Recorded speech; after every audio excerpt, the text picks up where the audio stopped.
Seja muito bem-vindo, eu sou Paula Leal, está no ar mais um Oeste Sem Filtro. E nós preparamos um especial do programa com a seleção dos assuntos que mais repercutiram na semana. Reunimos os melhores momentos, as análises mais afiadas, os debates mais importantes que pautaram o noticiário. É hora de recapitular tudo o que foi notícia sem filtro. E antes de conferir o que vem por aí, eu convido você a se inscrever no nosso canal e a deixar o seu like, a sua curtida pra gente. O presidente da Câmara dos Deputados, Hugo Motta, encaminhou à Comissão de Constituição e Justiça a proposta de emenda à Constituição que trata da redução de jornada de trabalho e o fim da escala 6x1.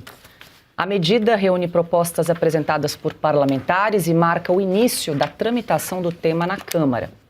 Após a análise na CCJ, o texto ainda passará por uma comissão especial antes de seguir para a votação no plenário. Hugo Motta afirmou que a proposta é uma pauta histórica da classe trabalhadora que precisa ser debatida com responsabilidade, ouvindo todos os setores e considerando os impactos na economia. O deputado também disse que o mundo avançou, principalmente na área tecnológica, e o Brasil não pode ficar para trás. Além da PEC em tramitação na Câmara, o governo federal pretende enviar um projeto de lei em regime de urgência sobre o fim da escala 6x1. Nesse formato, o texto precisa ser votado pelo Congresso em até 45 dias. Outras propostas sobre redução da jornada de trabalho também tramitam no Congresso, incluindo textos que prevêem a diminuição gradual das 44 horas para 36 horas semanais. Carlo Cauti, a gente viu ali Brasília esvaziado nessa semana de pré-carnaval, ouvimos o presidente da Câmara, Hugo Motta, na semana passada, retrasada, falando que há uma fila com 15 CPIs, que ele não tem pressa para instalar, investigar o escândalo do Banco Master, mas hoje, então, encaminhou à CCJ essa análise de uma proposta de emenda à Constituição com o fim da escala 6x1, que a gente sabe que é uma aposta aí deste governo, né? Uma proposta da deputada Erika Hilton. Não, é um absurdo sem tamanho isso tudo e demonstra o nível do ridículo que a classe política brasileira alcançou. Primeiramente, esta decisão do Motta não é extemporânea, é fruto de um convívio com o Lula, porque Motta se encontrou com o Lula nos últimos dias, lá no Palácio da Alvorada, tiveram, se não me engano, um almoço, uma janta juntos, e não por acaso, uma das últimas votações que aumentaram os gastos públicos, foi criado um Instituto Federal na cidade de Patos, que é a base eleitoral do Motta lá na Paraíba, se não me engano, na Paraíba. Então, assim, já recebeu o que era para receber, agora está dando o que deveria ser entregue para o governo, seja essa proposta que é a prova plástica de que sempre o populismo chegará pontual em ano eleitoral. Essa proposta do fim da escala 6x1 é um absurdo sem tamanho, porque não sabemos nem quantos brasileiros trabalham na escala 6x1, não tem uma estatística. Não temos um estudo de impacto, não sabemos quanto vai custar aos cofres públicos, não sabemos quanto vai custar a economia, não sabemos nada, mas vamos botar uma lei com isso. É de uma irresponsabilidade que beira a alucinação coletiva. E já também porque vimos várias entidades, por exemplo, o comércio, setor de serviços, que estão alertando que, caso isso passe, muitas empresas simplesmente fecharão as portas. O Brasil é um país pobre porque é um país pouco produtivo e, portanto, para ganhar um salário um pouco maior, precisamos trabalhar mais. Se a gente reduz as horas de trabalho mantendo o mesmo salário, quem vai pagar essa conta? Na melhor das hipóteses, as empresas que vão ter que fechar as portas porque não vão aguentar, porque a maioria são pequenas e médias empresas. Na pior das hipóteses, todos nós, através gasto público, através mais subsídio, mais auxílio, mais bolsa, que é aquilo que eles, no final das contas, eles vão querer. Então, essa proposta é de um baixíssimo nível eleitoreiro, populista, digno de uma república das bananas que o Brasil está se tornando com um governo como esse. E não por acaso chega em ano eleitoral, porque podia ser apresentada quando Erika Hilton apresentou a primeira vez essa proposta. Inclusive, eu convido todo mundo a ler, porque é uma prova de que não sabem nem o que estão escrevendo essa proposta da Erika Hilton, retórica sem fim, etc., mas nenhum dado concreto, e chega agora em ano eleitoral, ou seja, uma bandeira pronta para um governo impopular e que vai jogar para a plateia uma eleição que eles sabem que tem alto risco de perder. Quando eles vão apresentar isso aí, por que você acha que vai parecer vantajoso a quem ouve. Porque quando você tem um trabalhador que não sabe, não consegue entender o impacto disso... Como é que funciona esse negócio aí, que eu mesmo estou confuso. Tem muita gente, não sabemos quanta gente. Tem uma parcela na população brasileira que tem um contrato de trabalho que foi criado pelo Getúlio Vargas, não foi criado por... Foi Getúlio Vargas que considera 6 dias de trabalho e 1 dia de folga. Então a pessoa trabalha de segunda a sábado e folga no domingo. Ou folga em outro dia. 44 horas semanais distribuídas em até 6 dias. Pode trabalhar de segunda a sexta ou de segunda a sábado, mas completando o limite de 44 semanais. O problema é que o governo não quer reduzir para 5 dias por semana. Não, ele quer reduzir para 3 dias por semana. E 2 de folga. Ou seja, a escala que hoje é 6 por 1 passaria de 3 para 2. Isso não existe em nenhum país do planeta Terra. Não existe isso. Não existe um país onde você trabalha só 3 dias por semana. Só no Congresso. Só no Congresso. Eles querem aplicar a escala do Congresso para o resto do Brasil. É o passaporte para a falência. É o passaporte para quebrar o país, quebrar todas as empresas que são obrigadas a aplicar isso, até porque não seria uma escolha, seria uma imposição para as empresas, pior ainda. Então, isso daqui é, de novo, de uma irresponsabilidade sem fim, e é só a prova de que esse governo só sabe atuar de uma forma, populismo ao estado mais puro. Pois é, Piotr, e nem a deputada Erika Hilton, que propôs esse projeto, soube responder a questão dos impactos econômicos da redução de jornada de 44 para 36 horas semanais. Nem ela sabia responder. Aí você vê o tamanho da irresponsabilidade. Como é que você propõe um projeto como esse que mexe na carga de trabalho das pessoas, obviamente no faturamento das empresas, na capacidade dessas empresas de arrecadar ou não impostos, no custo de vida das pessoas, sendo que você não tem, como mencionou o Cauti aí. Não tem o número de pessoas que hoje trabalham, você não tem exatamente um estudo. Quantas são as pessoas que têm escala 6 por 1 hoje? Embora com limite de 44 horas semanais, porque está na legislação. Você não tem esse número. Você não tem um estudo de impacto. Projetos de economia precisa ter um negócio chamado de estudo de impacto. Claro. Quanto isso vai custar, por exemplo, para o Estado? Essas pessoas vão fazer o quê com esse tempo livre? Ou seja, é o tipo de coisa que você... E não é uma questão de ser definitivo ou não, mas você tem uma ideia do que pode acontecer. Para as empresas... Elas vão ter que contratar mais gente, mas quanto isso vai, por exemplo, o custo do produto que ela vende? Porque senão as pessoas vão ter folga e vão ter que fazer bico para poder pagar o produto mais caro. Veja como que as coisas não encaixam. Não dá para propor uma coisa dessa. Agora veio isso de uma deputada chamada Erika Hilton, que não tem o menor conhecimento, ou não demonstrou até agora nenhum conhecimento em economia. Ela não ouviu os setores envolvidos, ou seja, não é uma proposta técnica. Aliás, do que ela tem conhecimento? Mas é uma proposta populista, qual é o conhecimento dela? Ela está olhando para a eleição. Agora eu não entendi. Qual é a expertise da Erika Hilton? Mas veio do PSOL. Do quê? Ela veio do PSOL. Então. Qual é a proposta concreta que tem algum sentido feita pelo PSOL, como as do PT também? Alguma coisa. Veja o governo Lula. Qual é a lógica? Pega o resumo do governo Lula nesses 3 anos. Os dados do IBGE, basta ver a reportagem de capa da revista Oeste dessa semana.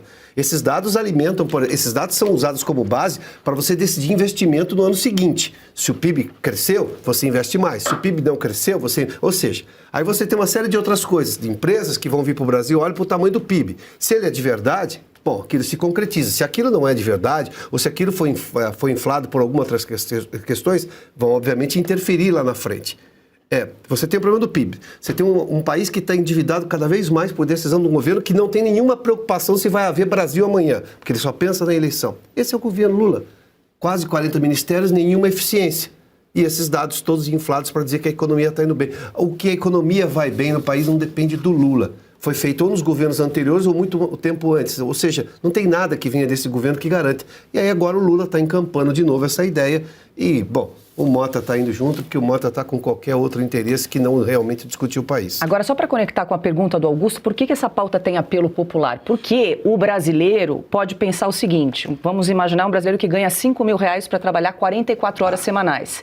Ele vai ter na cabeça, né, dependendo como isso é repassado, vai trabalhar menos 36 horas semanais, mas vai manter o salário de R$5.000. Não é isso. É isso que precisa ser explicado. Exatamente. O empregador vai reduzir o salário, vai contratar um outro profissional, vai ter que dividir a jornada de trabalho, vai não é isso, tentar repassar para esses.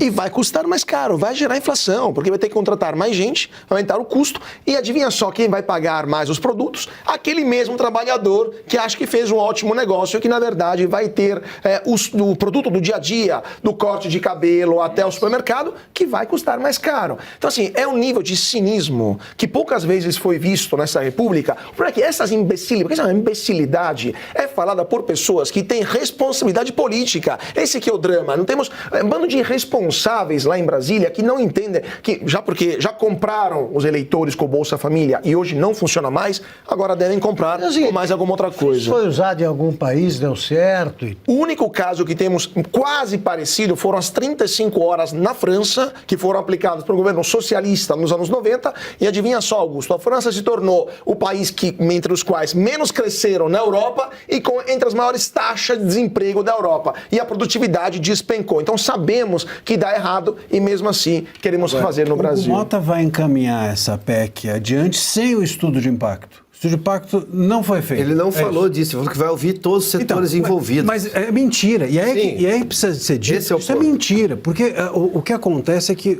na hora... Eu outro dia fui chamado para participar, teve aquele projeto da adultização, me chamaram para participar da audiência pública.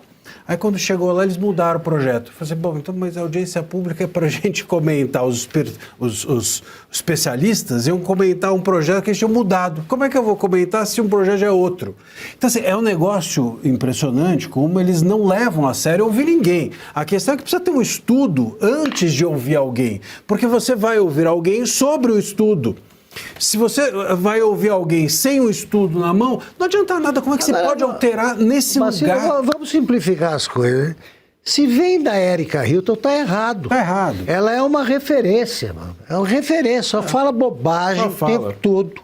Só entra em confusão em que ela tá errada. Não entende de nada. Depois não entende de nada, nunca se detém sobre algum assunto e vai aparecer... Agora ela vai ter a primeira grande ideia da vida, deviam recusar com base nisso, sabe? Depende de quem apresenta. Mas a gente percebe que eles estão tentando em duas frentes. Uma PEC, que é um pouco mais complicada, mais lenta, exige quórum qualificado, e outra via projeto de lei, que é mais rápida. Ou seja, estão tentando jogar de duas formas. E posso dizer uma coisa? O governo do PT só está querendo o bus, só está querendo a discussão. Porque para vender isso na campanha eleitoral já é o suficiente. Basta que o Congresso está discutindo. Aí ele começa a pressionar os deputados a falarem qualquer coisa sobre esse assunto. O Mota, convenhamos, né, um jantar basta para ele mudar de opinião, né? O Augusto já mencionou, os jantares são ameaçadores em Brasília, né? No almoço decide alguma coisa.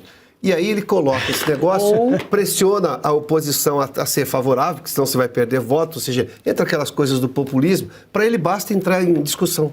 Por isso que não há uma intenção, talvez, clara de querer fazer isso aprovar no primeiro semestre. Mas pelo menos conseguiu o debate. E aí consegue o argumento e eles manipulam o argumento, como fizeram, por exemplo, a história do imposto de renda. Qual foi a questão do imposto de renda? Eu cobrei mais de alguém. E alguém não é alguém extremamente rico. O governo não fez economia nenhuma para reformar a tabela do imposto de renda com relação ao limite de 5 mil. Ele só cobrou alguma coisa mais de alguém. Ele repassou a conta para outra. Mas aí o impacto, esse é o problema, porque a decisão vem agora e fica, como a Paula estava dizendo, qual é a notícia boa que o PT quer contar ao pessoal, enfim, a esquerda? Nós reduzimos a sua carga de trabalho. Olha só, você vai trabalhar menos. O impacto vai vir no próximo governo. Isso. E aí eles se dão bem. É sempre assim, empurra. É tratar o povo brasileiro como idiota. Né? Não dá certo. Quem faz isso não acaba bem, não. Bom, já que estamos falando do presidente da Câmara, o nome do Hugo Mota foi alvo de vaias durante um evento de pré-carnaval em João Pessoa, na Paraíba. Vídeos que circulam nas redes sociais mostram parte do público entoando gritos de "Fora Hugo Mota" durante a festa. O episódio ocorreu quando o apresentador do evento mencionou o nome do parlamentar. Com o seu presidente, Carlos Vieira, deputado federal e presidente da Câmara dos Deputados, Hugo Mota.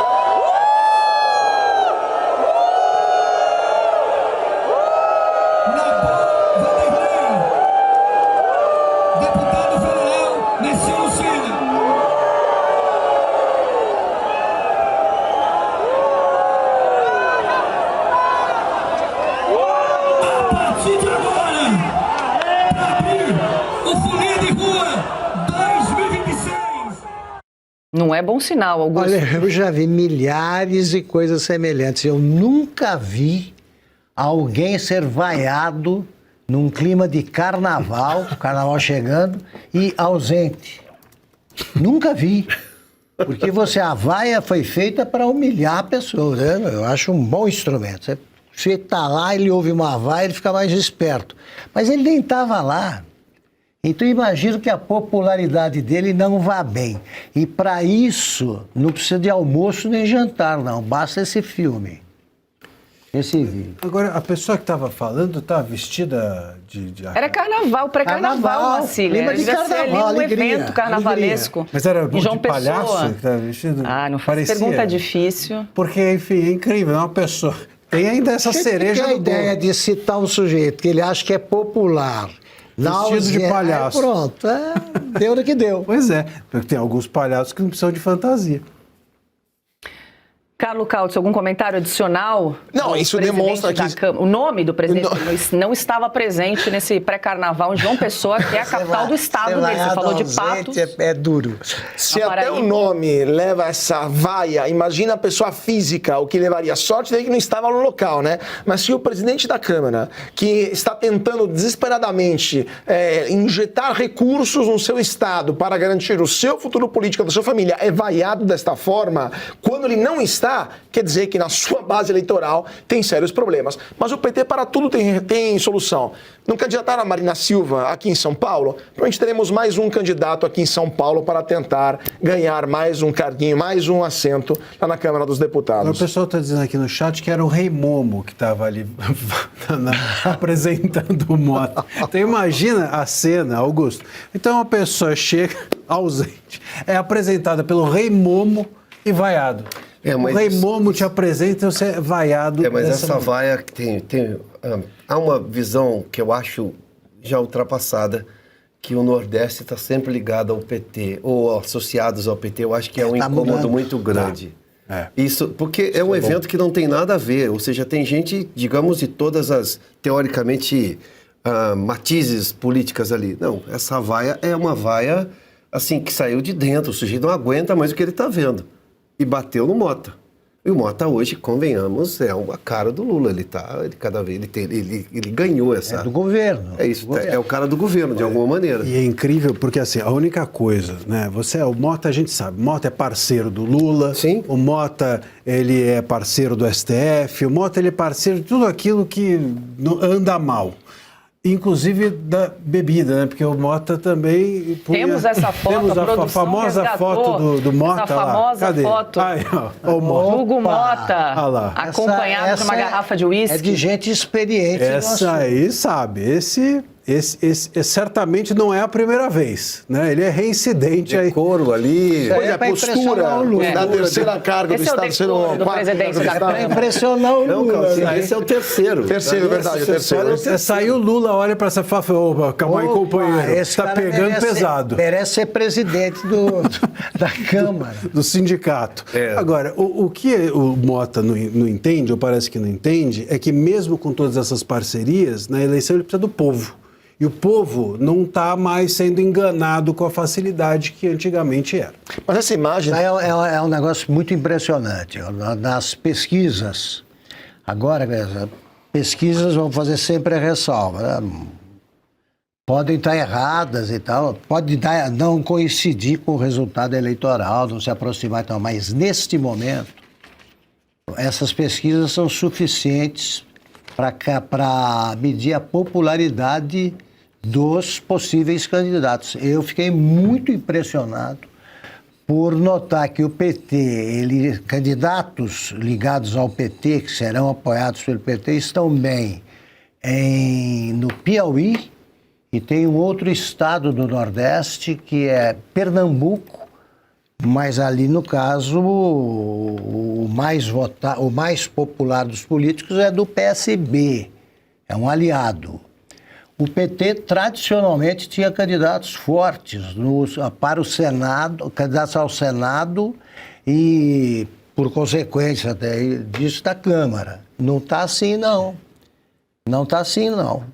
O Nordeste está mudando e pode, no curso deste ano que estamos vivendo aqui, mudar bastante. É um mau começo para o PT. É isso aí.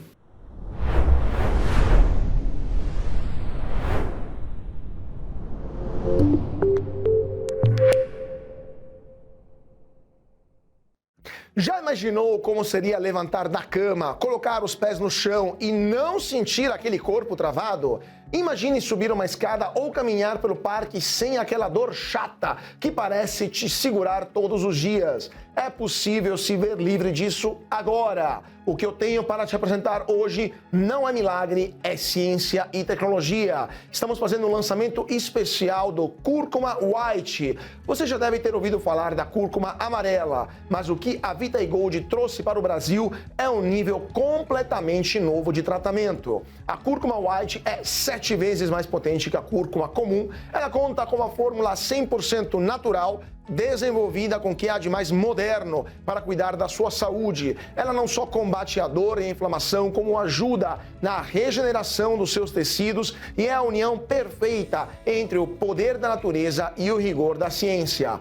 E o segredo está na combinação inteligente. Além do extrato puro de cúrcuma white, nós adicionamos o MSM, que é fundamental para as articulações, junto com o cálcio e o magnésio. Essa fórmula poderosa fortalece seus ossos e músculos. É o fim daquele sacrifício para levantar da cadeira ou para sair da cama pela manhã e a devolução do seu bem-estar e da sua liberdade. Mas atenção, por ser uma oferta especial de final de semana, a Vita Gold preparou algo inacreditável. Você vai adquirir o seu cúrcuma white com até 70% de desconto e tem mais. Ligando agora para o número 0800 031 1050, você ganha um relógio inteligente de presente e ainda escolhe um segundo suplemento extra totalmente grátis. É o pacote completo para a sua saúde. Mas corra, porque o tempo e o estoque são limitados. Pegue o seu telefone agora e ligue para o 0800 031 1050 e fale com um dos nossos especialistas.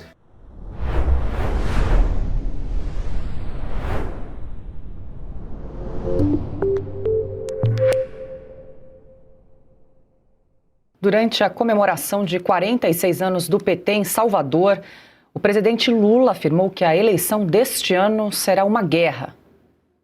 Mas uma coisa que nós temos que ter na cabeça, gente, é que isso que você chama de rede social é simplesmente uma rede digital que tem mais mal do que bem.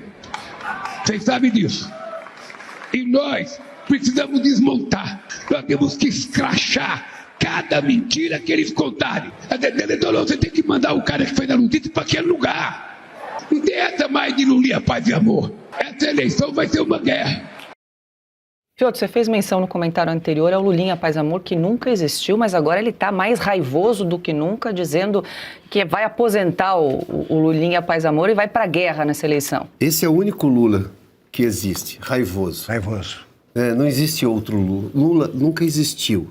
Aquela coisa que o Duda Mendonça inventou em 2002, né, eleição de 2002, né, ele começou o mandato em 2003, do Lulinha Paz e Amor, reunido com pessoas ali para discutir o Brasil, que era toda uma encenação, aquilo nunca existiu.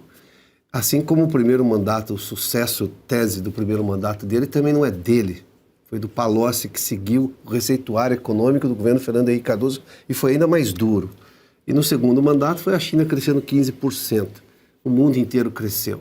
O Brasil exportador de commodities, não graças ao Lula, porque, por exemplo, commodities agrícolas, eles chamam o agricultor brasileiro de fascista, né? O produtor agrícola brasileiro é um fascista para ele, ou seja, não é mérito nenhum.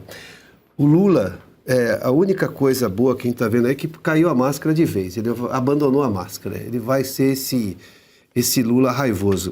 E ele tem medo da rede social, né? Como eles têm medo de rede social, né? Eles têm medo do debate livre, é impressionante. Por isso que eles apoiaram Alexandre de Moraes e boa parte dos apaniguados deles da imprensa ou financiados com verbas da SECOM.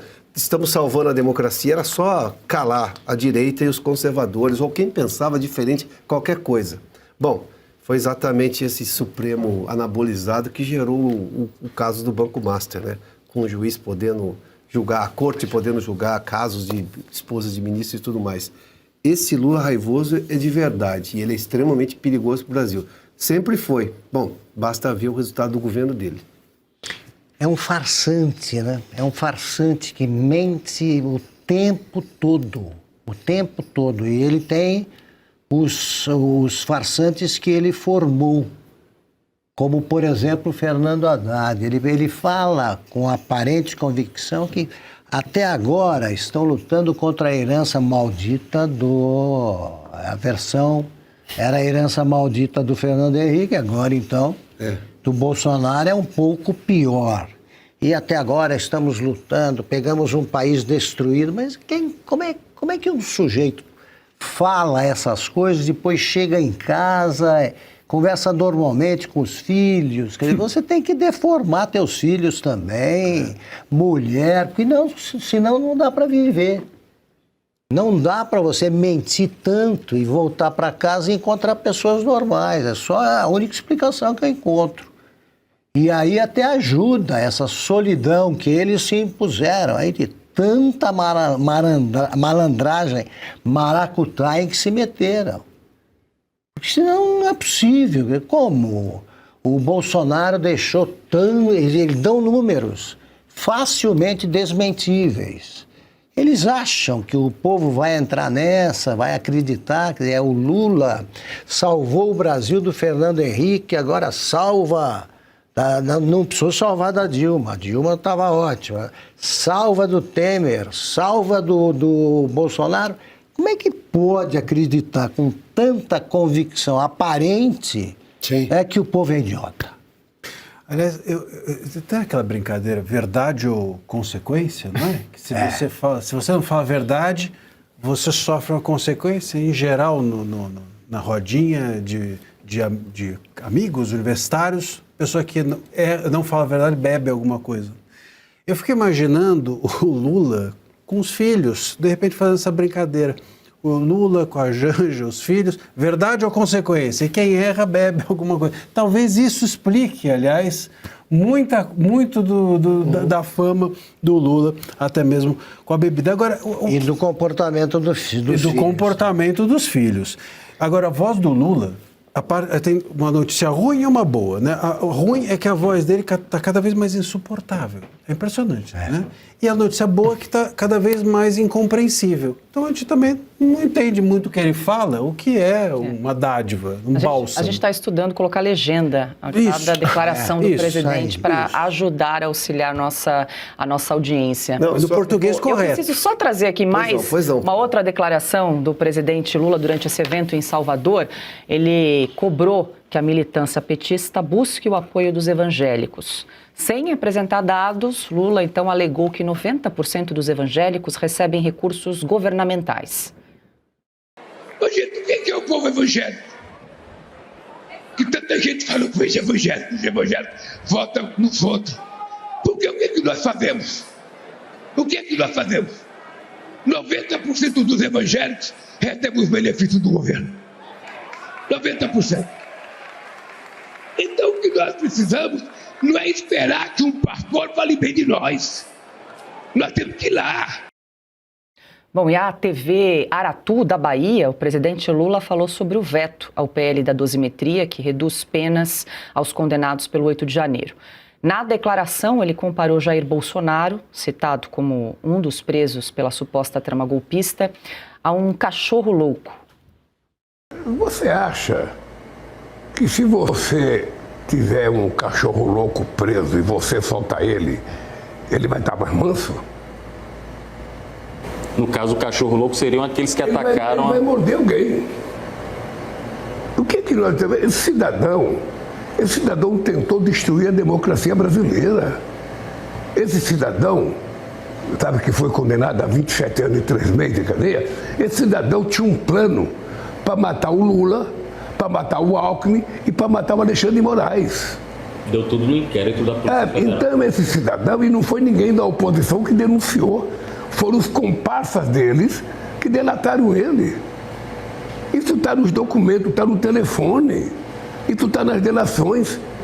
Então veja, você acaba de condenar, no dia seguinte alguém aprova uma lei para liberar os caras? O que aconteceu com ele, né? Ué? Acabaram de condenar, aprovaram uma lei para salvar o cara. É um ladrão que fala de todos os outros com uma autoridade de anjo, né? Ele nunca errou, nunca fez nada de ilegal, de imoral, nada. Ele fala achando que pessoas normais como a gente vão acreditar nisso aí, né? Vamos ver. E chuta números, hein, Ancaldi? Diz que 90% dos evangélicos recebem auxílio do governo. E a Janja estava ali atrás assim, confirmando as informações do presidente. Mas também temos os lobotomizados das redes sociais, né? Que também devem bater palmas para esse tipo de absurdos. E as agências de checagem, sempre prontíssimas para questionar qualquer coisa. O presidente Bolsonaro falava, agora quietas, caladinhas, e ninguém fala nada. Quando o Lula declara algo desse, assim, tão absurdo, não precisa nem ser comentado, é ridículo isso tudo. Mas é interessante porque ele percebe, de novo, é a famosa compra de votos. Se o evangélico recebe benefício social, vulgo deve votar para mim, porque eu estou comprando o voto dessa forma. Já que não é suficiente mais o Bolsa Família, vou dar o que mais? Redução da escala de trabalho, fim da escala 6x1. É assim que funciona o populismo. É assim que funciona a destruição, né, de uma economia. Agora, é interessante, Paulo, só voltando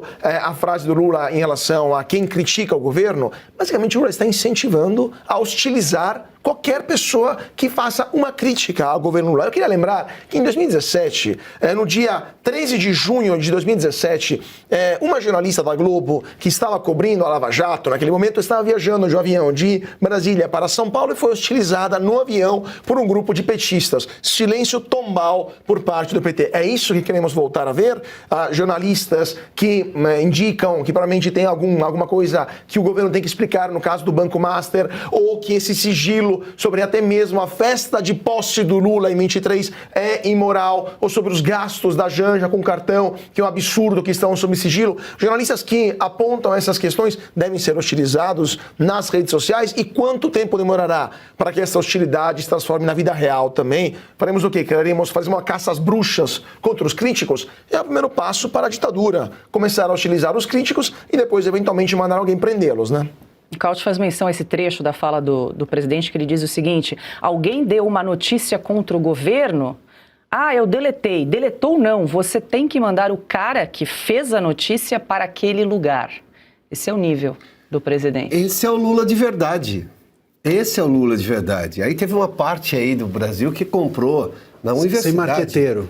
Os padres aí, boa parte da Igreja Católica comprou Lula como se fosse o Salvador, aquele sujeito que veio humilde. Não, esse é o Lula. É o Lula. A indigência moral do Brasil começou no nós contra eles, que veio exatamente do indigente moral como Lula. Que ele foi lá e disse o seguinte: agora é nós contra eles.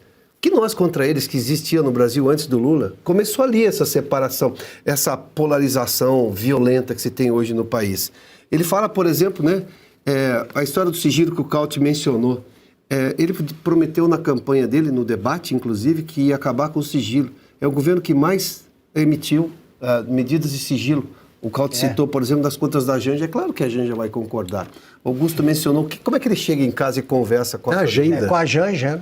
Entendeu? Mas ele vai falar assim, olha, agora eu era a favor de acabar com o sigilo, mas eu tive que pôr sigilo. Vai concordar, ué. Eles estão sendo beneficiados pela incoerência e segue a vida.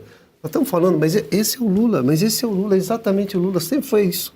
Não tem surpresa. Agora, o Lula mencionou a farsa do golpe, né? E a farsa do golpe, ela tem esse aspecto, né, que ele relembrou agora, de que supostamente, então, haveria um plano para matar o Moraes, o Lula e o Alckmin.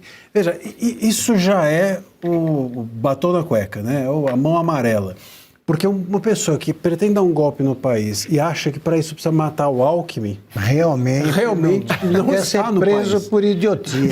Exatamente. É o tipo do crime desnecessário. Se existe alguém que supostamente tentou matar o Alckmin, foi o Lula, colocando ele naqueles eventos árabes, terroristas. Todo mundo torcendo, quem tem juízo está torcendo para o Lula manter a candidatura do Alckmin. Isso. Manter como companheiro de chapa. Isso. E ele tá doido para devolver o Alckmin para São Paulo. É isso mesmo. Não, vamos precisar do Alckmin e tal. O Alckmin... É a pessoa mais servil do mundo. Apavorado, não, com a possibilidade de ser obrigado a se candidatar contra o Tarcísio. Apavorado. Então ele está querendo servir ao Lula. Continuar servindo. E alguém vai querer matar o Alckmin para quê? Só se for de rir. Tem mais uma declaração que repercutiu muito, porque ele zombou do presidente dos Estados Unidos, Donald Trump, ao falar de um possível encontro entre os dois no mês de março. A declaração foi feita durante evento no Instituto Butantan, em São Paulo. Quando eu viajar, eu sou muito teimoso e sou muito tinhoso. Sabe, se o Trump conhecesse, sabe, o que é a sanguinidade de Lampião no presidente, ele não ficaria provocando a gente. Augusto Nunes, vou apelar a você, a sanguinidade de Lampião. O que vem a ser? Bom, aí você me pegou. Eu não sei o que é. Eu só acho que ele tem alguma coisa a ver com isso. Ele pode estar achando que é uma versão moderna da Maria Bonita, o Lampião, né? Ele é o Lampião, então a Maria Bonita dele é a Janja. Ou o Alckmin. O Alckmin. Pode ser também. Ele disse que é tinhoso o negócio dele. Sim. Tinhoso. Ele se acha, né, realmente. O Lula é tinhoso, o Lula não sei o quê. E ele é mais esperto que o Trump. Mais esperto que o Trump. E mais sanguíneo que o Lampião. Então ele está dizendo que ele vai ter comportamento de jagunço se ele ficar... Jagunço, exatamente. Vai matar gente. Você na faca. Se ele ficar incomodado, ele vai ficar um jagunço. Vai levar para Casa Branca, né? Ele podia ir com essa fantasia aí no desfile da escola de samba. Olha que vai só, homenageá-lo, né? sanguinidade aqui, a relação de parentesco. Pode ser. Será que ele quisesse que era sanguinolento, talvez ele... Relação de parentesco não é. Ele não teria isso. Não, mas esse o que ele quis dizer é que ele vai reagir na peixeira. Só pode. A cabeça do Lula só projeta. Ele não está raivoso? Olha, se mexer comigo. Eu acho que é isso. Estou supondo aqui. Mas vamos lembrar que quando a coisa aperta pro lado dele, os filhos não são dele, ele cria relações sanguíneas com outras pessoas, né? O triplex é do amigo. Bem lembrado. O site não, como é que chama? O sítio de Atibaia. Ele quer dizer Sabe o horário também que ele disse isso aí, hein? Porque eu passei anos no site lá da Veja de pegar uma declaração sem sentido, sem pé nem cabeça como essa, e assim, estava a campanha, né? Se beber, não dirija. Eu punha assim, se almoçar, não discurse. E punha a frase do Lula, porque não tem como explicar. Eu acho que era mais para sanguinário. Eu acho que sim. Acho que ele quis dizer que ele é sanguinário, que ele, enfim, é bruto, né? Como o Lampião. Agora ele falou de improviso, né? Esse é o Lula também. Esse é o problema. Esse é o Lula. Depois que acabou o mandato do Biden, o Lula está ganhando o troféu de presidente mais gagá do planeta Terra, provavelmente.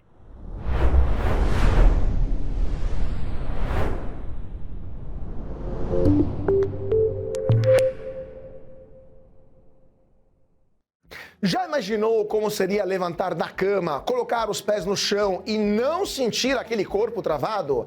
Imagine subir uma escada ou caminhar pelo parque sem aquela dor chata que parece te segurar todos os dias. É possível se ver livre disso agora. O que eu tenho para te apresentar hoje não é milagre, é ciência e tecnologia. Estamos fazendo um lançamento especial do Cúrcuma White. Você já deve ter ouvido falar da cúrcuma amarela, mas o que a Vita Gold trouxe para o Brasil é um nível completamente novo de tratamento. A cúrcuma White é 7 vezes mais potente que a cúrcuma comum. Ela conta com uma fórmula 100% natural, desenvolvida com o que há de mais moderno para cuidar da sua saúde. Ela não só combate a dor e a inflamação, como ajuda na regeneração dos seus tecidos e é a união perfeita entre o poder da natureza e o rigor da ciência.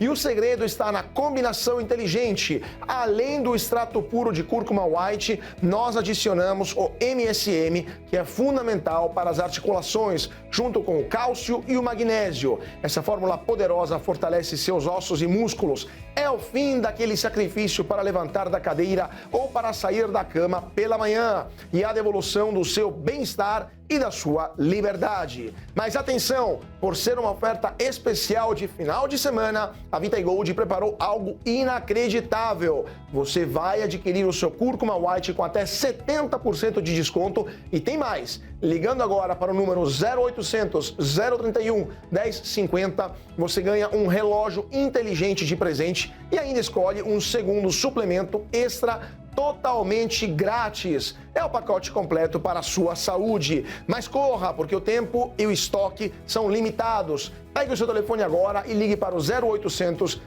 031 1050 e fale com um dos nossos especialistas.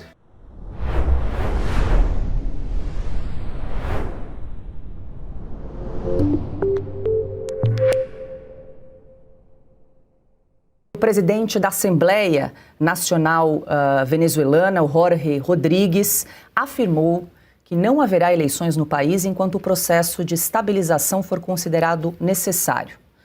No mesmo dia, o parlamento venezuelano adiou a sessão que poderia aprovar a lei da anistia, que prevê a soltura de presos políticos. Na semana passada, os deputados já haviam aprovado o texto base da lei, que abrange quase 3 décadas de chavismo. A proposta de anistia foi apresentada pela líder interina, Delcy Rodrigues. Jorge Rodrigues informou que a lei prevê a libertação imediata dos presos políticos depois da aprovação final. Dados da ONG Foro Penal indicam que 426 pessoas já foram soltas desde o início do processo, anunciado em janeiro. Um dos beneficiados com a medida foi o político de oposição, Juan Pablo Guanipa, que passou a cumprir prisão domiciliar na cidade de Maracaibo. A informação foi divulgada hoje pelo filho Ramon Guanipa. Ele informou que o pai está em casa, mas segue detido, já que a prisão domiciliar mantém a restrição de liberdade. Guanipa foi solto no domingo, mas voltou a ser detido horas depois de falar com a imprensa e se encontrar com apoiadores em Caracas. A família relatou que a recaptura foi feita à força por homens não identificados. O opositor havia ficado preso por mais de 8 meses sob a acusação de um suposto plano de terrorismo, o que ele nega. Carlo Cauti, muito boa noite, seja bem-vindo. A gente traz atualizações aí sobre a situação na Venezuela. É curioso e chama a atenção o caso do Juan Pablo Guanipa, esse político importante da oposição venezuelana, que segue preso, né, Cauti? Porque está em prisão domiciliar, mas está preso.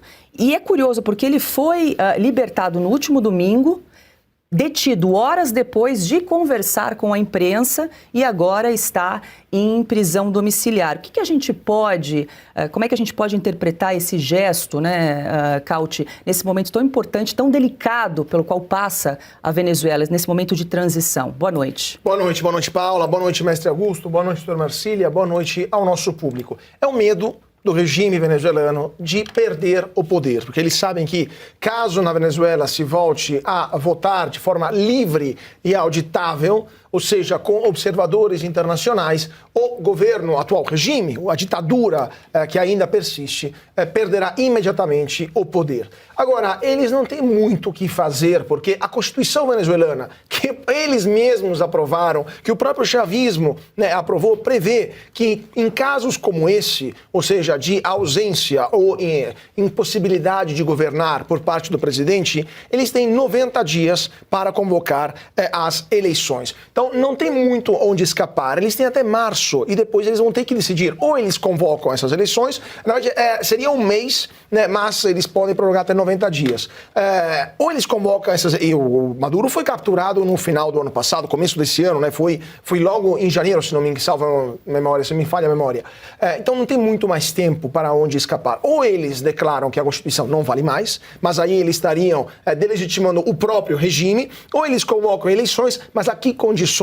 Eleições fraudadas como as últimas, e aí qual será a reação dos Estados Unidos, da comunidade internacional, do próprio Brasil, porque mesmo o Lula, sendo muito amigo dos chavistas, dos maduristas, não reconheceu a vitória de Maduro nas últimas eleições, então nem o Lula reconheceu. Então eles fazem outra fraude, para pegar muito mal, eles estão com medo de ser os próximos a serem capturados pelos americanos, ou eles convocam eleições livres, e aí vão perder completamente o poder. E aí vai começar a caça às bruxas, vai começar a caça aos corruptos, aqueles que se mancharam de graves, maciças, sistemáticas violações de direitos humanos, e é por isso que eles estão desesperados em fazer uma anistia. Porque ou eles fazem uma anistia que cobre desde 99, ou seja, desde que Chávez chegou ao poder a primeira vez, né, e que começaram as brutalidades, e as fraudes, os homicídios, as torturas, então ou eles fazem uma anistia desde 99, ou o dia seguinte das eleições livres, com observadores internacionais, com a comunidade internacional verificando, começarão os processos contra os generais corruptos, os milicianos assassinos e os políticos que levaram a Venezuela a esse desastre que conhecemos. Augusto Nunes, boa noite, seja bem-vindo. Ainda na semana passada anunciamos, né, que o parlamento venezuelano havia aprovado, pelo menos em primeiro turno, ali, essa discussão da lei da anistia, e agora essa notícia de que o parlamento adiou, pelo menos por hora, a discussão dessa lei, e com mais esse vai e vem aí da prisão de um opositor venezuelano nesse momento. O que a gente pode, que leitura a gente pode fazer desse momento tão delicado, né? Pode haver alguma estagnação agora nesse processo de transição do governo venezuelano, Augusto? Boa noite, Paula, nossa chefe, meu amigo Cauti, Marcília, meu amigo. Boa noite a você que nos acompanha. Eu estava mais otimista com a Venezuela desde que foi decretada a anistia, que o Congresso ainda não aprovou, né? Não aprovou. E com a libertação, também me animou a libertação dos presos políticos e a desativação do presídio que abrigava os considerados mais perigosos aí pelo regime, que esse sim sempre foi perigoso. Acho que é a linha dura do regime, preocupado aí com o próprio futuro e não acreditando que será realmente beneficiária dessa anistia, que vai até 99, eles cometeram muitos crimes. E eu só posso atribuir a isso, essa tentativa de retrocesso, porque o que eu previa, e por isso que eu disse que fui otimista, talvez em excesso, normalmente você segue-se a decretação da anistia, assim, a libertação de todos, a volta dos exilados, você já começa a preparar uma eleição. Eu até lembrei que no Brasil, 10 anos se passaram entre a decretação da anistia e a realização da eleição direta para a presidência da República. Mas no caso da Venezuela, as coisas eu achei que andariam mais rapidamente, e tem que andar, porque o presidente foi preso, né, no próprio refúgio em que ele se encontrava por americanos e tal. Eu compreendi a decisão de não colocar na presidência imediatamente a Maria Corina Machado. Isso não seria engolido pelos chavistas, né, e pelos partidários do Maduro ainda assustados. Achei sensato isso, mas esse retrocesso não pode ser admitido, nem pelos Estados Unidos. Nem pelos Estados Unidos. Os americanos disseram que era a prisão de um chefe de quartel, mas era um chefe de Estado também, e de governo. Né? Ou vem a eleição de verdade, porque nenhum país, só o Brasil fica nessa conversa mole, nenhum país ousou dizer que as eleições tinham sido para valer, foram fraudadas, então ou se faz logo essa eleição, ou eu volto a acreditar que a saída para a Venezuela será sangrenta, né? Infelizmente. Os exilados, agora está claro, não voltaram ainda por medo, por temor, justificado por essa atitude. Sai, liberta um cara, prende horas depois, porque falou o que qualquer anistiado tem o direito de falar, qualquer anistiado, qualquer libertado. E agora, então, eu acho que estamos vivendo uma zona de sombra que não permite previsões aí no curto prazo. O Augusto tocou num ponto, até ia passar para a Ana, mas hoje a Ana está de folga, está em trânsito, amanhã ela retorna conosco, tem gente perguntando no chat. Então, André Marcília, muito boa noite, seja bem-vindo. Ia tocar justamente nesse ponto, como é que os Estados Unidos vão reagir né, diante dessas ações agora da Venezuela, esse líder, o Juan Pablo Guanipa, que segue em prisão domiciliar, mas segue com restrição de liberdade, esse adiamento, esse vai e vem em relação à lei da anistia, será que pode haver aí uma nova operação militar na Venezuela em breve, Marcília? Desculpe, Paulo, eu queria acrescentar até para o Marcília comentar.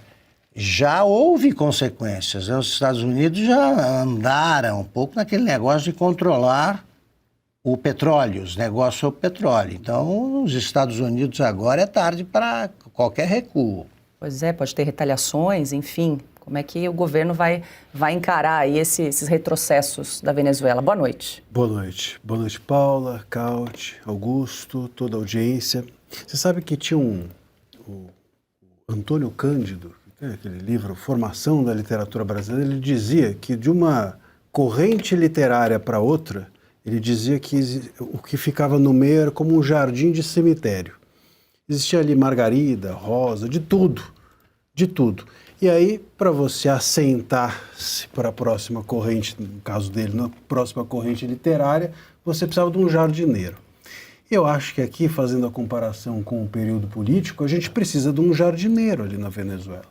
A gente tem rosa, margarida e tem flores podres, e muitas flores podres também ali nesse momento. Então, é preciso alguém segurar o timão, é preciso alguém seguir adiante, e está claro que essa pessoa não poderá, nesse momento, ser, como bem disse aqui o Augusto, a Corina, alguém de dentro. Precisa de alguém de fora. Os Estados Unidos se propuseram a fazer esse papel. Disseram que esse papel seria feito por eles. Essa estabilização se daria pela força exterior ou externa dos Estados Unidos.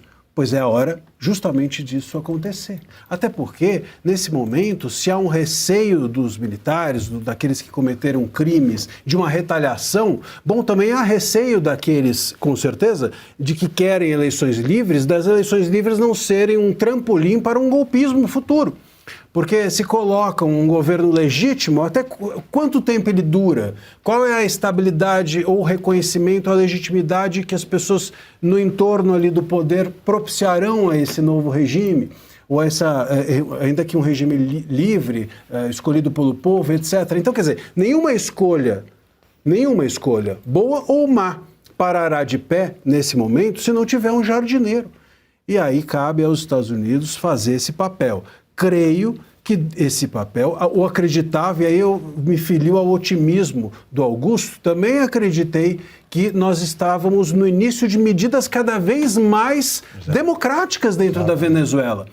Que ali, veja, você inaugura o ano dizendo anistiaremos todos, soltaremos presos políticos e etc, etc. Inclusive com reconhecimento de que os presos eram políticos, de que a anistia era constitucional. Algo que aqui no Brasil a gente não conseguiu ainda. Houve pedido de desculpas. Pedido de desculpas. Quer dizer, daí para frente, tudo me parecia que seria favorável à democratização galopante da Venezuela. Agora a gente tem um retrocesso. Bom, o retrocesso não pode vir do jardineiro, o retrocesso não pode vir dos Estados Unidos, não pode vir do Trump. Então, os Estados Unidos que façam ali o papel de árbitro, né, e não um árbitro isento, mas um árbitro em prol da democracia, para que nós tenhamos na Venezuela verdadeiramente um país que a gente possa se inspirar, né? Que a gente olha e fala assim, olha só, nasceu aqui no vizinho uma nova democracia, quem sabe não chega a nossa vez. Estamos com inveja. Com inveja. Até vale lembrar que o Jorge Rodrigues é irmão da Delcy Rodrigues, a presidente interina e também o presidente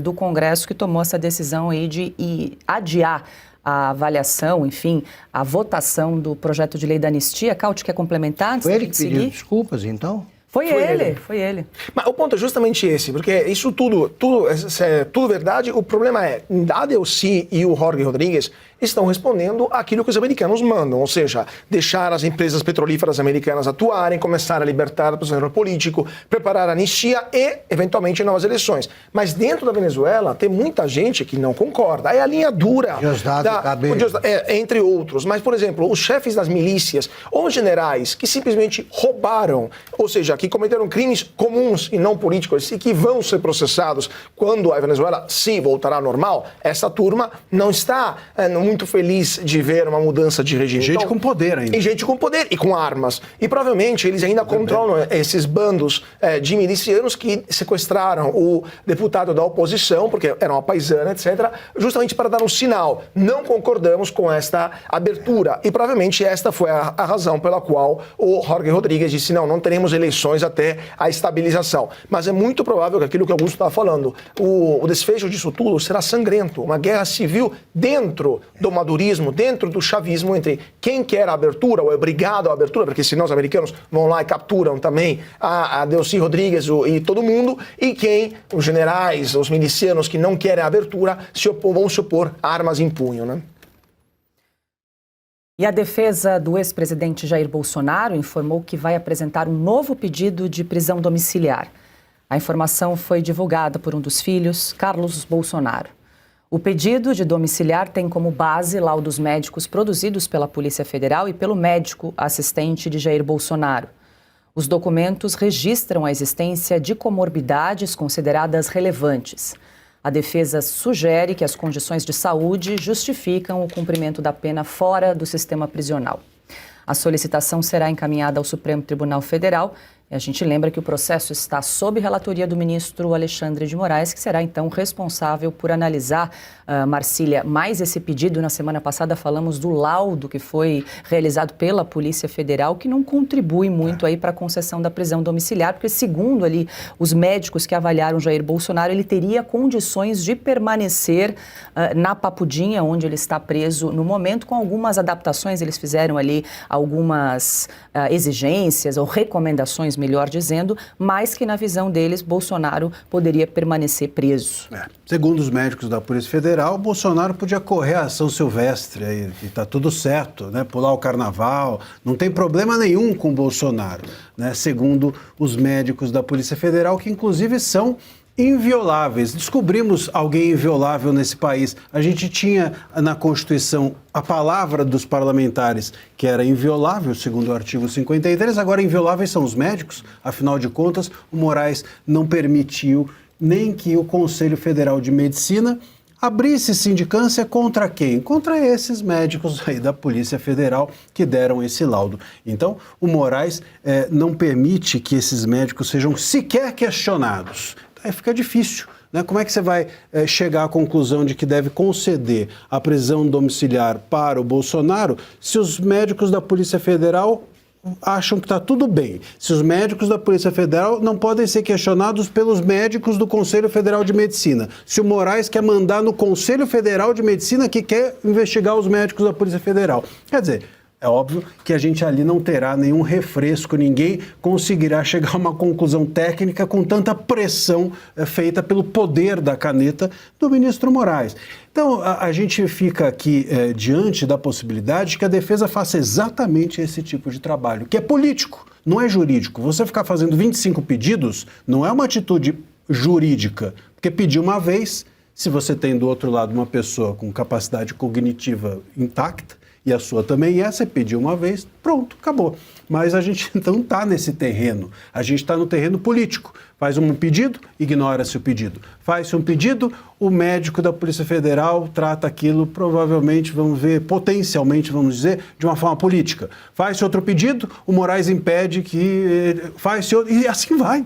Mas faz-se, então, o pedido, devem ser feitos pedidos à exaustão, devem ser feitos pedidos até que se constranja aquele que é o destinatário do pedido, no caso Moraes. Devem se fazer pedidos até que não paire, não reste mais alternativa ao Moraes do que avaliar tecnicamente aquilo. Não dá mais para avaliar politicamente, não dá mais para ignorar, não dá mais para passar para um, passar para outro, vou ter que encarar. Então é isso mesmo que tem que fazer a defesa do Bolsonaro. E insistir até o momento que o Moraes tenha a dignidade, se é que ele tem alguma, de avaliar tecnicamente, do ponto de vista jurídico, um pedido que é totalmente legítimo.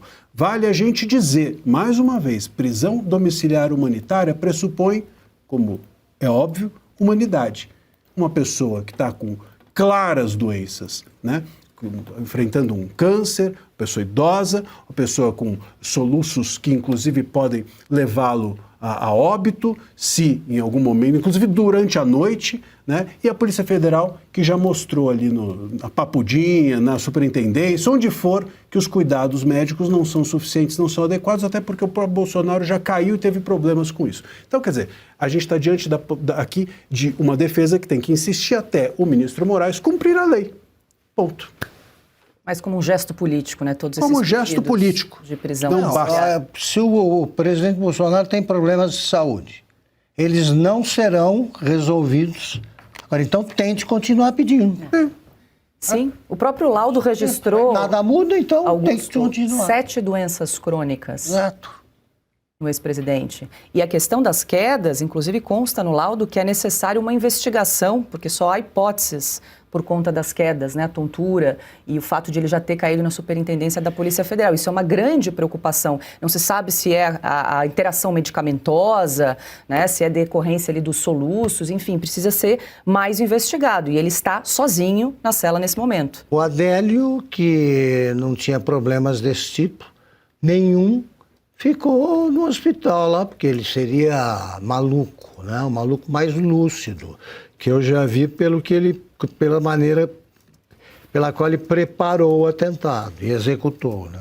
E o próprio Moraes, que já fez valer a sua voz na imprensa, enfim, aquelas falas reservadas, né? Reservadamente o ministro já disse por aí que ele estaria incomodado com as falas ou as críticas dos filhos do Bolsonaro à conduta dele, e isso poderia impactar na concessão ou não do benefício. Quer dizer, um juiz que fala na imprensa, ou que deixa saber na imprensa que a sua decisão vai ser motivada porque alguém está criticando a sua conduta, é um juiz que claramente não está no território jurídico. Então, a defesa precisa ir para o território que ele está, que é o político. Incomodados nós estamos com o que fez a mulher dele no caso Master. Que também não falou nada, não explicou nada até agora. Nada, exatamente.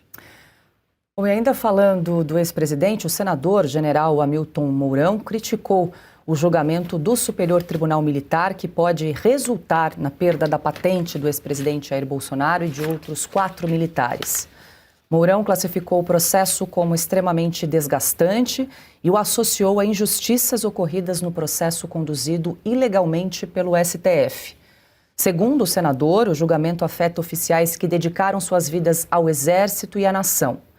Além de Bolsonaro, são alvos os generais Augusto Heleno, Paulo Sérgio Nogueira, Walter Braga Neto e o almirante Almir Garnier, todos condenados pelo STF por tentativa de golpe de Estado, o que motivou a comunicação ao STM para avaliação da perda das patentes. Marcília, só rapidamente, o STM não vai se debruçar sobre a questão do suposto golpe de Estado. Isso já houve a condenação no Supremo Tribunal Federal. A partir desta condenação é que eles realizarão aí esse julgamento da perda de patentes dos 4 generais. Todos eles 4 estrelas, inclusive. Exatamente. É isso. Veja, embora tenha defesa, apresentação de audiência, memoriais, aquela coisa toda, você parte de um fato dado, né? E que é o seguinte, o Supremo, eles não vão chegar e falar assim, o Supremo julgou errado, isso o STM não vai fazer. Então fica muito difícil a conclusão não ser de condenar o Bolsonaro. Quer dizer, é mais ou menos como você chegar e falar assim, olha, a grama é azul. Chega para o STM e fala, a grama é azul. O STM não tem direito de falar que a grama é verde. Tem que partir do pressuposto que a grama é azul. Então, enfim, está tudo torto. Claro que a conclusão do STM vai ser de condenar o Bolsonaro. Bom, e agora a gente traz uma declaração inusitada, um momento inusitado do presidente Lula, que num evento acabou trocando o nome da Janja pelo da ex-mulher, a Marisa Letícia, durante um discurso que foi feito ontem num evento realizado na cidade de Mauá, região metropolitana de São Paulo. Da mesma forma, a questão do dentista. Semana que vem, eu vou com a Marisa numa jamanta, com a Janja, numa jamanta dessa, e a Janja vai fazer mamografia. Eu sei que é um exame dolorido, eu sei que as mulheres não gostam, as máquinas estão mais modernas agora, mas a gente vai fazer. Eu quero ver ela fazer, para depois fazer propaganda.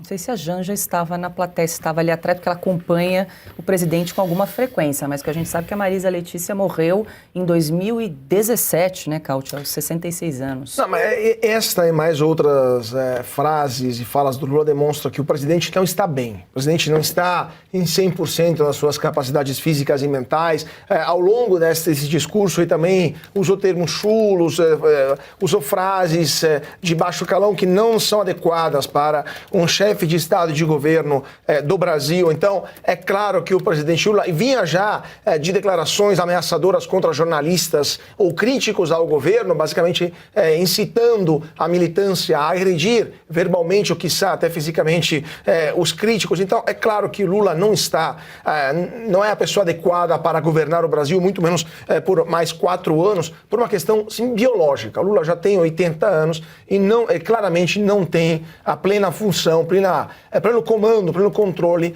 das suas capacidades físicas e mentais. E essas frases e esses momentos cada vez mais deprimentes, se possa esse termo, demonstram do que estamos falando.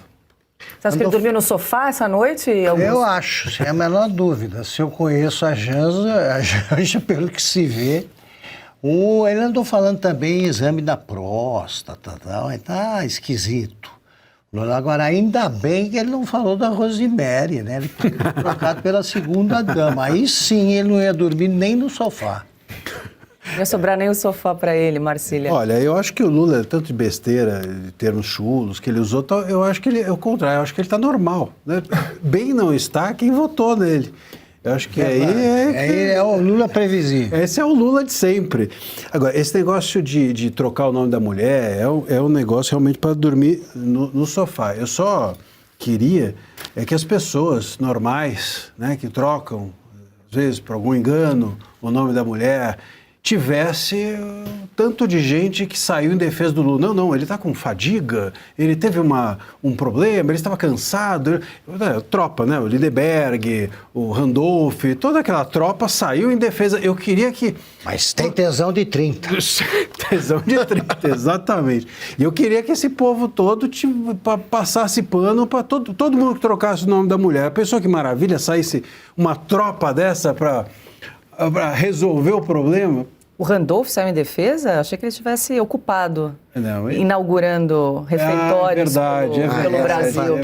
Essa gente já vai mostrar, segura as pontas, porque tem outra aqui, a da ministra das Relações Institucionais, a Gleisi Hoffmann, recomendou que os parlamentares aproveitassem o carnaval e também cantou um trecho do samba-enredo da Escola Acadêmicos de Niterói durante uma sessão solene na Câmara dos Deputados em comemoração aos 46 anos do PT.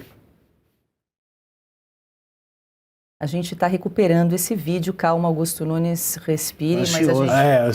Ontem eu li aqui um trecho da letra do samba-enredo. Fiquei mais ansioso ainda. Temos agora, vai lá. A interpretação. Vamos curtir o samba-enredo do presidente Lula, o samba que homenageia ele, que é lindo, é muito lindo esse samba-enredo, conta a vida do Lula, né? Quanto custa a fome, quanto importa a vida, nosso sobrenome é Brasil da Silva. E é isso que a gente tem que fazer mesmo, é cantar com alegria esse samba-enredo. Vamos aproveitar esse carnaval, gente, pra gente também brincar, pra gente se divertir. Vamos curtir o samba-enredo do presidente Lula, o samba que homenageia ele, que é lindo, é muito lindo esse samba-enredo, conta a vida do Lula, né? Quanto custa a fome, quanto importa a vida, nosso sobrenome é Brasil da Silva. E é isso que a gente tem que fazer mesmo, é cantar com alegria esse samba-enredo, comemorar com alegria esse carnaval. Sem falsos mitos e sem anistia. Viva o PT!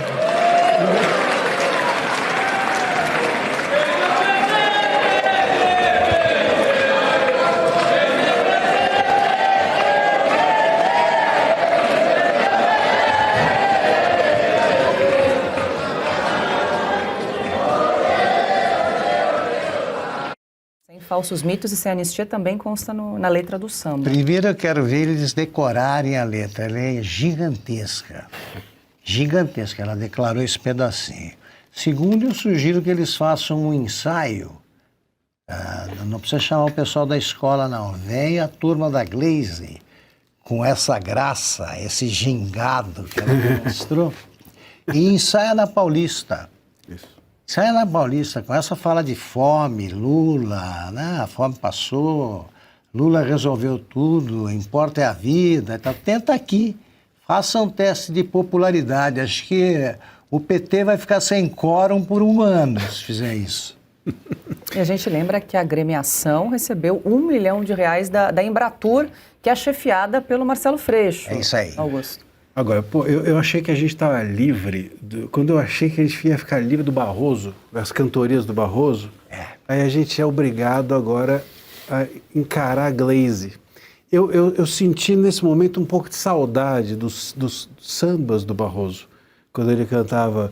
É nessa que o meu barco se virou, não sei o que, ele adorava esse samba, não sei porquê. É nessa que o meu barco se perdeu, talvez porque o barco dele tenha se perdido muitas vezes, mas a Glaze me fez sentir saudade da voz do Barroso, porque ele era um pouquinho só, mais afinado. Fazia uma dupla graciosa com o Eduardo Paes. Agora eles não perdem. Dançando. Ele não gostava quando mulheres se aproximavam lá, que atrapalha um pouco a movimentação. Mas ele é carnavalesco, agora está fora.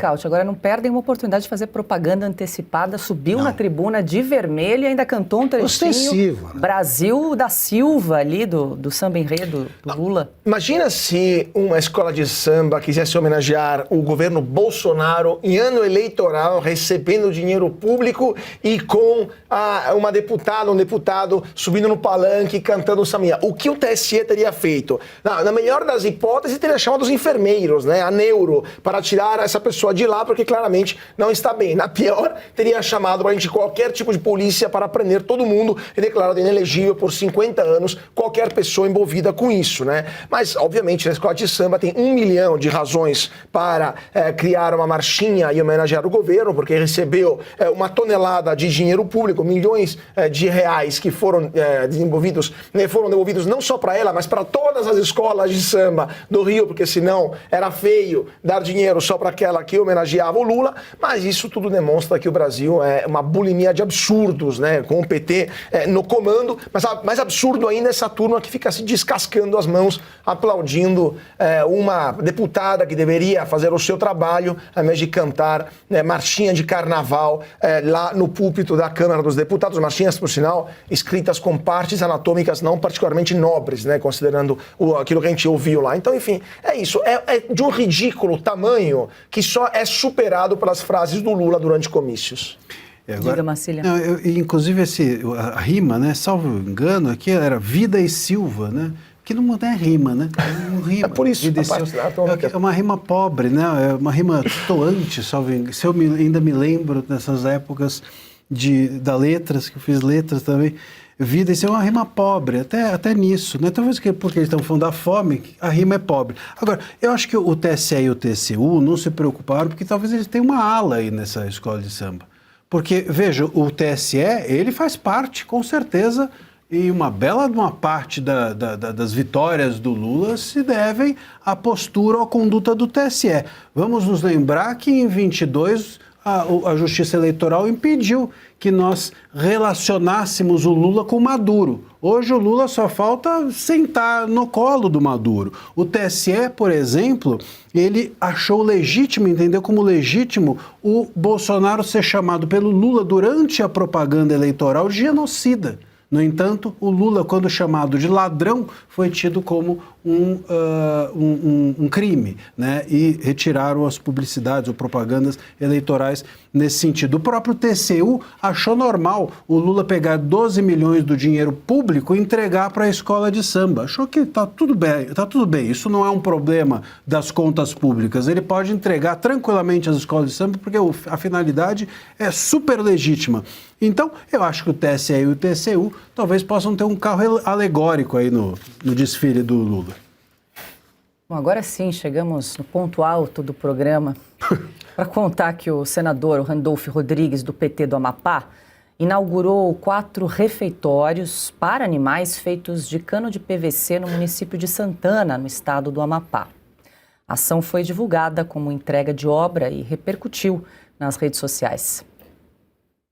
Todo acolhimento e carinho que os nossos pets precisam. E esse aqui vai ser um espaço pequeno, espaço orelha de acolhimento dos pets daqui do espaço do Porto do Povo de Santana.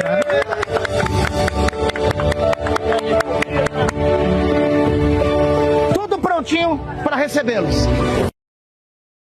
Carlos Cautz, ainda em cima ali, trazia. Aqui tem Randolph, senador, o comedouro, enfim, o refeitório dos bichinhos ali feitos com cano de PVC. Não, tem Randolph, senador, mas falta vergonha na cara, né? Para inaugurar cano de PVC no Amapá, um dos estados mais pobres do Brasil. Isso acho que o Randolph só perde para a governadora do Rio Grande do Norte, a Fátima Bezerra. Não sei se a gente consegue relembrar nesse vídeo da Fátima Bezerra, que inaugurou um cano também de água, acho que de PVC também, e foi imortalizada pela frase, como é que era? Inaugure-se? Não, era faça-se, algo do tipo, assim, assassinando o português de uma forma obscena. Eu acho que ela falou teje entregue. Teje entregue, o famoso teje, recuperar o eterno teje entregue da Fátima Bezerra. Então temos uma Bezerra no Rio Grande do Norte e um Randolph no Amapá, esse é o estado do nosso norte e nordeste do Brasil, com essa turma que entrega cano de PVC, a população que depende do Bolsa Família, não tem esgoto em casa,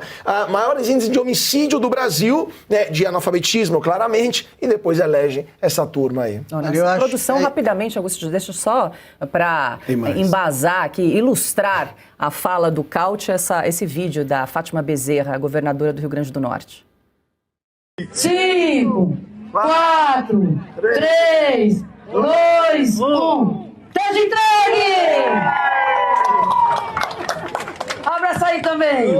Solta a música!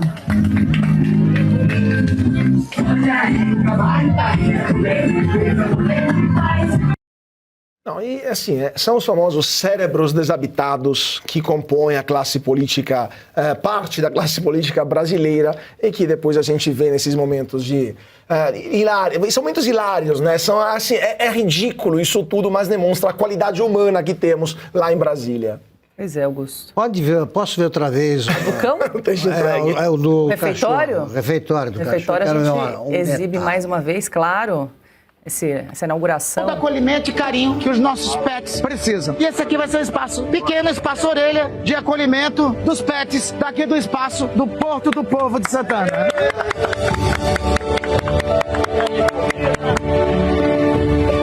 Tudo prontinho para recebê-los. Está querendo conferir isso aí, nem os cachorros compareceram. Pois bem, ele fez a versão amapaense do comício em lugar movimentado, sem gente, sem plateia.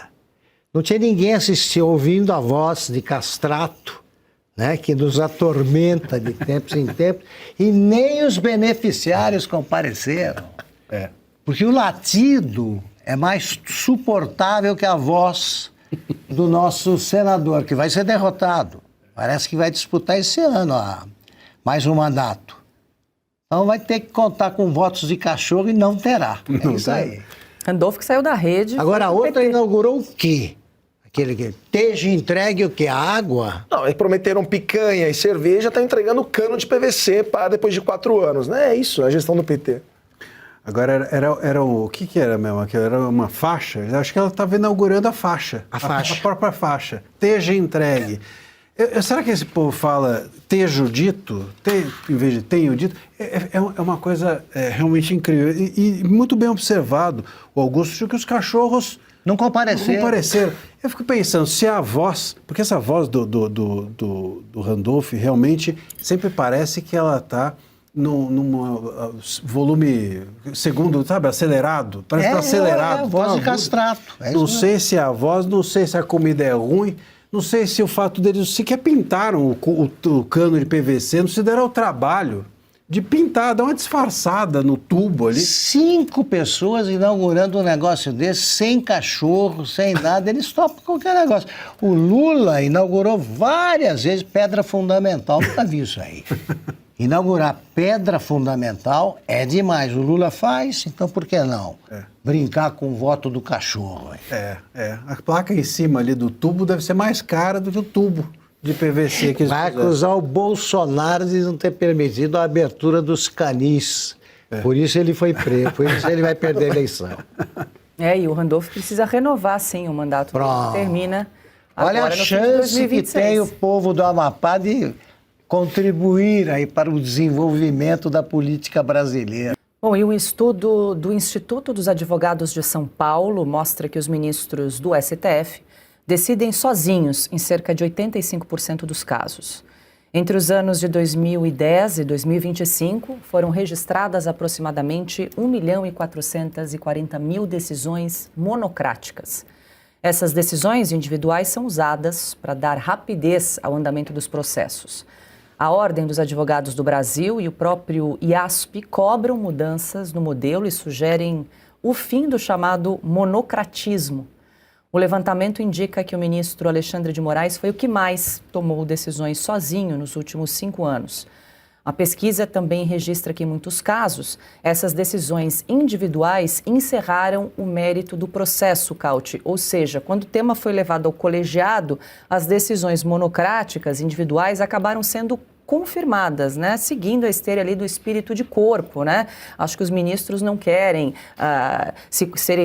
contrariar ali o colega, né? Ou enfim, abrir alguma divergência e aí acabam também anuindo com o voto, com o entendimento do ministro que proferiu essa decisão individual. E isso foi um estudo da associação que reúne os advogados em São Paulo, ou seja, uma entidade de juristas. No dia 28 de outubro do ano passado, o ministro Dias Toffoli teve a pachorra de declarar que a prática monocrática no STF é apenas uma, abre aspas, lenda urbana, fecha aspas. Não sei se podemos mostrar essa matéria que demos aqui na Revista Oeste.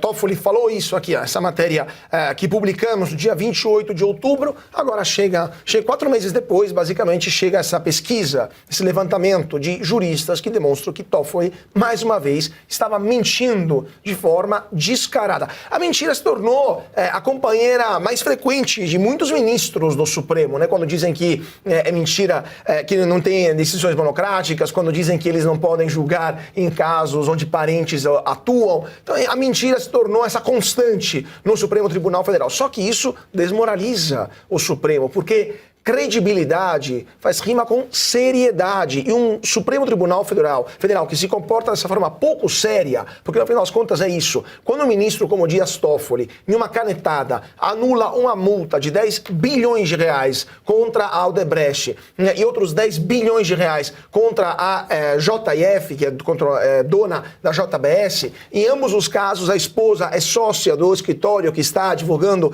em prol dessas duas empresas, acusadas de corrupção e confessas, porque era uma delação premiada, era acordo de leniência, aliás, é óbvio que isso não é algo sério. E isso aconteceu, adivinha só, imediatamente após a volta de Lula ao Palácio do Planalto. Então, é disso que estamos falando. Não é só o escândalo por si só de decisões monocráticas excessivas, tomadas em número excessivo por ministros do Supremo. É um mérito também que é francamente indecente, porque acabou liberando corruptos, autorizando a corrupção e permitindo que empresas que foram protagonistas da Lava Jato voltassem à ativa e sem pagar por aquilo que fizeram. Inclusive, Cauti, a produção resgatou essa fala que você trouxe aí do ministro Dias Toffoli para a gente acompanhar de outubro do ano passado. Não tem nenhuma Suprema Corte no mundo que julga o número de processos que o Supremo julga. Por ano, mais de 14 mil processos colegiadamente. Então é uma lenda urbana dizer que a Corte Suprema do Brasil é uma corte monocrática. Isso é uma mentira deslavada. A segunda coisa a registrar é, comparando com outras Supremas Cortes, a dos Estados Unidos não julga mais do que 100 a 120 processos por ano. A da Alemanha não passa nunca de 100 processos. A francesa, quando muito, 450, 500 processos. Então, é incomparavelmente maior o número de processos. Desculpa, Paulo, só para complementar. Mas o Dias Toffoli, com qual cara vem falar um negócio como assim? Com uma cara de pau de quem pegou o processo do Master, abocou assim e botou sigilo total. O processo do Master que não deveria sequer, então, uma decisão monocrática. Um processo que sequer deveria estar no STF, ou seja, aumentando o número de processos que o STF está julgando, depois reclamando que julgam demais, e depois vem falar uma dessa. Então, assim, se esse daí é um dos ministros mais antigos, um dos ministros mais experientes que temos no STF, é por isso que o Brasil está nessa condição. O que você acha de algum colega teu que tivesse tomado bomba na escola 2 vezes? Você acha que ele estaria preparado para terminar o colégio? Não, né? Ele não conseguiu ser juiz por concurso nas 2 vezes em que tentou. Além disso, além de medíocre, é mentiroso, não sabe o que diz. Frequentemente tem delírios, como quando ele fala dos trens de Minas, do Milton Nascimento, numa homenagem a Carmen Lúcia, que você não sabe bem por quê, só porque ela é mineira, etc, etc. Junta tudo isso numa cabeça, é uma cabeça baldia, onde é como um terreno baldio. Vai jogando lá, tem até com alguma outra coisa que preste. O resto é lixo, Então ele diz o seguinte: a corte americana decide bem menos que a brasileira. Ué, pega o tamanho da Constituição americana e veja o número de processos que eles recusam. Isso não é conosco. Aí é outro endereço que deve sair. Eles ficam com essa história de reunião colegiada, eles ainda estão lidando, aparentemente, com a pandemia. Eles fazem reuniões virtuais ainda, e voto quando interessa a eles, o voto é monocrático, porque o juiz está decidindo alguma malandragem, fazendo alguma malandragem, com a cumplicidade por omissão dos outros. Porque esse negócio do voto monocrático, ele poderia dizer isso. Olha, foi voto monocrático, mas contou com o apoio da maioria do Supremo. Verdade. Eles não leem e votam a favor do relator quando é do interesse dessa turma. E se metem em tudo. Cada vez que ele diz que os juízes decidem muito, cada decisão do Toffoli é um perigo para o Brasil. Porque esse sim é o primeiro ministro do Supremo que dá para chamar de besta quadrada sem nenhum problema, nenhuma hesitação. É isso que ele é. Os advogados do perito Eduardo Talhaferro informaram ao Supremo Tribunal Federal que não irão apresentar a defesa do ex-assessor. O posicionamento foi enviado ao ministro Alexandre de Moraes em petição protocolada na última segunda-feira. Os advogados contestam a intimação por edital e afirmam que a citação deveria ocorrer por meio de carta rogatória à Justiça italiana. Segundo a defesa, o acusado tem endereço conhecido e reside na Itália, o que afastaria a utilização desse tipo de citação.